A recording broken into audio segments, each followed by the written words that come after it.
일론 머스크 성공 철학, 나에게 불가능은 없다.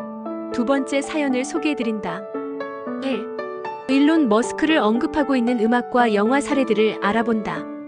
2024년 2월 10일 발매된 카니에 웨스트와 타이 돌라 사인의 합작 앨범 벌처스 음반에 수록된 싱글 카니발에서는 일론, 내 로켓 어디 갔어? 이제 집에 갈 시간이야 라는 구절이 들려오고 있다. 마블에서 제작을 맡은 아이언맨 시리즈 주인공 토니 스타크의 롤 모델로 알려졌다. 로버트 다우니 주니어가 토니 스타크 배역을 위해 일론 머스크를 직접 만난다. 머스크의 주선으로 스페이스X와 테슬라 공장을 견학한다. 머스크가 추진하고 있는 여러 프로젝트에 감동을 받았다고 밝힌다. 아이언맨 1에서 토니 작업장에 테슬라 로드스터를 등장시킨다. 아이언맨 2 모나코 GP 장면. 머스크는 레이스 참관자로 카메오 출연하고 있다. 극중 토니가 로켓 엔진 멋있다고 말하자 머스크는 전기 제트기를 구상하고 있다고 응답한다. 로버트 로드리게스 감독 마세티 킬즈 2013. 전 세계를 폭파시키려는 의도를 갖고 미사일 테러를 계획하는 억만장자 무기상 루더 보즈멜 깁슨. 루더의 지시를 받고 워싱턴 D.C.에 미사일을 발사하려는 마르코 멘데스 데미안 부시어. 이런 음모를 간파한 미국 대통령 찰리 쉰. 마시티덴이 트레조에게 미국 시민권을 주고 지금까지 자행한 범죄를 면제하겠다는 것을 조건으로 마르코 제거 작전을 지시한다. 전 세계 평화 유지를 위해 마세티는 고군분투한다. 라스트 장면.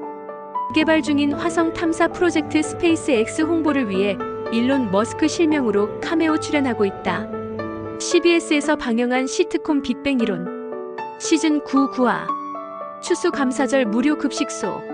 설거지를 하던 하워드 옆에 나타나 주방 일 보조를 하고 몰래 빼돌린 호박 파이를 나눠 먹는 단역으로 머스크가 얼굴을 내밀고 있다. 스타트렉 디스커버리. 시즌 1 중 네 번째 에피소드 버처 나이프 케어스 낫 포더 램 크라이. 미국 역사의 한 페이지를 장식하고 있는 발명가 라이트 형제, 워프 엔진 발명가 제프람 코크란 등과 함께 머스크의 이름도 언급되고 왔다. 1989년부터 방영된 장수 TV 시리즈 심슨 가족 시즌 26, 12화. 심슨 가족집 마당에 크루드래곤 캡슐을 타고 착륙한 머스크. 번즈는 호머에게서 영감을 받아 머스크가 관심을 보이고 있는 스프링필드를 더 살기 좋은 것으로 지형 변경을 시도한다. 그렇지만 별다른 수익을 얻지 못한다. 이어 호머도 머스크에게 별다른 관심을 보이지 않는다. 실망한 머스크는 우주를 떠돌아다니게 된다. 이때 데이비드 보위의 팝 명곡 스타맨이 배경노래로 흘러나오고 있다.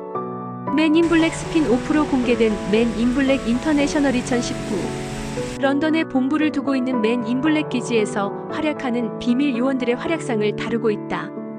초반 장면에서 바퀴벌레를 닮은 외계인으로 머스크가 묘사되고 있다.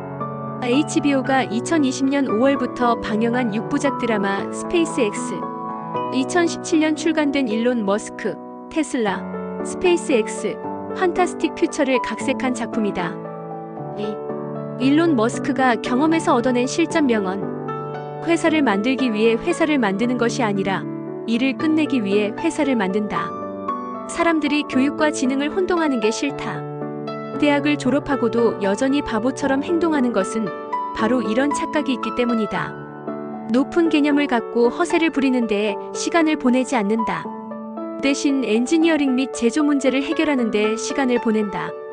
매력적인 제품을 만든다면 사람들이 기꺼이 그 매력에 대한 프리미엄을 지불할 가능성이 있다고 생각한다. 그것은 애플이 사람들에게 보여준 것이라고 생각한다. 훨씬 더 저렴한 핸드폰이나 노트북을 살 수 있지만 애플의 제품은 그 대안보다 훨씬 더 성능이 좋고 사람들은 기꺼이 그 프리미엄을 지불하고 있다.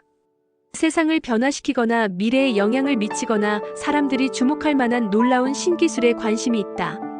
단순히 당면한 문제들만 해결하면서 살 게 아니라 삶의 이유를 찾아야 한다. 아침에 눈을 뜨면 펼쳐질 삶과 미래에 대해 기대해야 한다. 기존 기술들을 무너뜨릴 정도로 파괴적인 혁신은 새로운 회사에서 나오는 경향이 있다. 아침에 일어났을 때 살고 싶은 이유가 있을 것이다. 당신은 왜 살고 싶은가? 당신에게 중요한 것은 무엇인가? 무엇이 당신에게 영감을 주는가? 어떤 미래를 사랑하는가? 나의 경우 인류의 미래가 우주와 우주 사이의 비행과 여러 행성, 종족화를 포함하지 않는다면 엄청나게 우울하게 느낄 것이다. 부끄럽게도 비디오 게임을 좋아한다. 그것이 어렸을 때 소프트웨어 엔지니어링에 빠지게 된 이유이다. 더 나은 비디오 게임을 하고 더 나은 컴퓨터를 사기 위해 돈을 벌고 싶었다. 세상을 구하는 것과 같은 목적은 아니다. 수백 년 전으로 돌아간다면 오늘날 우리가 당연하게 여기는 것이 마법처럼 보일 것이다. 장거리에 있는 사람들과 대화할 수 있고 이미지를 전송하고 하늘을 날고 오라클처럼 방대한 양의 데이터에 접근할 수 있다. 이것들은 모두 몇백 년 전에는 마법으로 여겨졌다. 어렸을 땐 어둠이 정말 무서웠다. 그러나 그때 어두움이란 가시 파장인 400에서 700 나노미터의 광자가 없다는 것을 의미한다는 것을 이해하게 되었다. 그러다가 광자의 부족을 두려워하는 것은 정말 어리석은 일이라고 생각했다. 그 이후로는 더 이상 어둠이 두렵지 않았다. 우리는 이미 사이보그이다. 당신의 스마트폰과 컴퓨터는 당신의 확장이다. 그렇지만 인터페이스는 매우 느린 손가락 움직임이나 말을 통해 이루어지고 있다. 인류 미래는 두 가지 방향으로 갈 것이다. 다행성종이 되거나 한 행성에 국한된 채로 남아 결국 멸종 사건이 일어날 것이다. 자동차는 굴러가는 것이 아니라 갈망하는 것이 되어야 한다. 첫 번째 단계는 무언가가 가능하다는 것을 확인하는 것이다. 그러면 확률이 발생할 것이다. 페이팔 매각으로 얻은 수익은 1억 8천만 달러였다. 스페이스X에 1억 달러, 테슬라에 7천만 달러, 솔라시티에 1천만 달러를 투자했다. 집세를 내기 위해 돈을 빌려야 했다. 평범한 사람들이 비범한 선택을 할 수 있다고 생각한다. 대다수 사람들은 목표가 무엇이고 그 이유를 알 때 주어진 일을 더 잘한다. 사람들이 아침에 출근하고 즐겁게 일하기를 고대하는 것이 중요하다. 사람들은 자신이 열정을 갖고 있는 것을 추구해야 한다. 그것은 그들을 다른 어떤 것보다 행복하게 만들 것이다. 무언가가 충분히 중요하다면 확률이 당신에게 유리하지 않더라도 시작하라. 인공지능으로 우리는 악마를 소환하고 있다. 오각형과 성수를 가진 남자가 나오는 모든 이야기를 알고 있다. 그가 자신이 소환한 악마를 제어할 수 있을 거라고 확신하는가? 통제가 되지 않을 것이다. 회사는 제품이나 서비스를 만들기 위해 조직된 그룹이다. 사람들과 그들이 만드는 것에 얼마나 열광하는지에 달려있다. 훌륭한 회사는 훌륭한 제품 위에 세워진다. 헨리 포드가 값싸고 믿을 수 있는 자동차를 만들 때 사람들은 이봐, 말이 있는데 무슨 문제야? 라고 말했다. 그것은 그가 한 엄청난 내기였고 효과가 있었다. 화성은 태양계에서 생명체가 다행성종이 될 수 있는 유일한 장소라고 생각한다. 스페이스X를 통해 사람들을 화성에 보내고 스타링크를 통해 정보의 자유를 구현하고 있다. 테슬라를 통해 지속 가능한 기술을 가속화해서 운전의 고단함에서 해방시키려고 노력하고 있다. 화성을 제2의 지구로 만들 계획이다. 지구에서 태어났으니 죽음은 화성에서 맞이하고 싶다. 성장시킨 것은 역경이다. 견딜 수 있는 고통의 한계점이 다른 사람보다 높은 것은 이런 이유 때문이다. 혹시 나 때문에 감정이 상한 사람이 있다면 그저 이렇게 말하고 싶네요. 나는 전기차를 재창조했다. 지금은 사람들을 로켓선에 태워 화성으로 보내려 하고 있다. 그런 내가 차분하고 정상적인 친구일 거라고 생각하셨나요?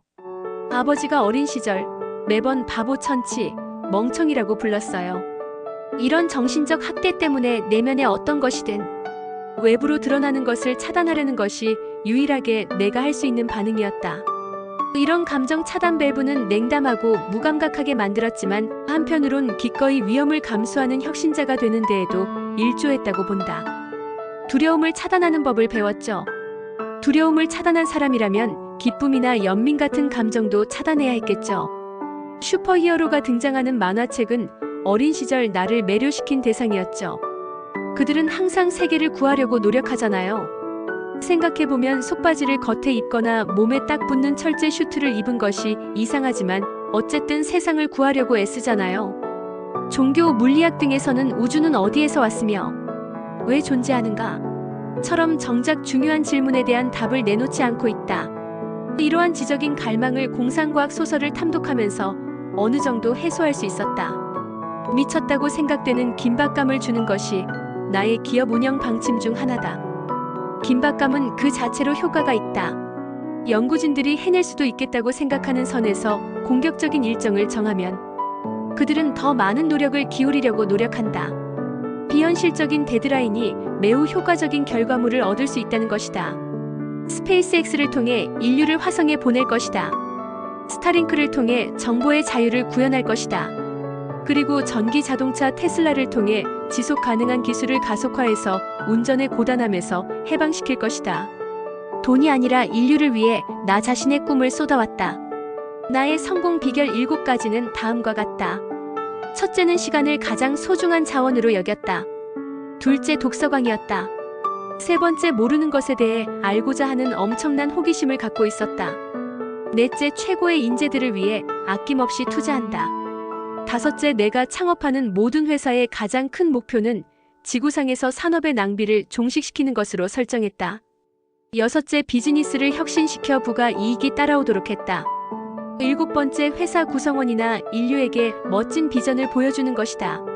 인류를 화성에 보낸다는 목표는 어떤 일보다 훨씬 감동적이다. 미래를 지향하는 목표이자 우주 프로그램의 결정판이다. 스페이스X는 미래에 추구할 방법을 제시하고 있는 프로젝트이다. 위험 요소인 리스크는 인생의 연료이다. 성공을 향한 최대 동력 중의 하나이다. 나 자신은 마이크로 100만 분의 1보다 더한 나노 10억 분의 1의 매니저이다. 리더가 방향성 없이 디테일만 있다면 평생 주변으로부터 조롱만 받을 것이다. 우리 자신의 그릇은 우리가 알고 있는 것보다 훨씬 더 크다. 일단 시도하라. 그것만이 혁신의 비결이다. 남을 단순히 모방하는 사람이 되고 싶진 않다. 하워드 휴스, 토마스 에디슨, 헨리 포드 등 한 시대를 풍미했던 미국의 전설적인 발명가나 자본가 등 위대한 분들의 발자취를 따라가고 있다. 그렇지만 다른 방식으로 향하고 있다는 차이점이 있다. 나는 사회주의자다. 진정한 사회주의란 만인을 위해 진력하는 것이다. 마르크스는 자본주의자였다. 사회주의자를 자처하는 자들은 성격이 어둡고 유머 감각이 없다. 그런데도 수업료가 비싼 대학을 다닌다. 운명 따위는 아이러니한 것이다. 나는 나라의 세금을 모두가 기뻐하는 사업에 활용할 수 있는 진정한 사회주의자다. 미래의 화성으로 이주해서 식민지를 건설할 예정이다. 그곳에서는 정말 평등한 사회를 지향할 것이다. 우리가 갖고 있는 현재의 두뇌로 분석할 수 있는 범위를 훨씬 뛰어넘는 데이터 과잉 시대에 살고 있다. 이에 맞추어 인간의 두뇌 한계를 넘어서는 과잉을 AI로 처리하는 기술도 발전하고 있다. AI의 발달과 함께 AI가 인간의 능력을 완전히 넘어설 것이다. AI가 인류 위에 군림하게 될 미래를 단정하고 그에 대항하기 위해 인간의 사이보그화를 시도해야 한다. 인간의 두뇌 자체를 컴퓨터와 일체화하여 AI에 맞서야 한다. IOB 비즈니스는 인간과 AI가 공생하기 위한 미래 환경 조성을 위해 인류에게 제시하는 해결 방안이다.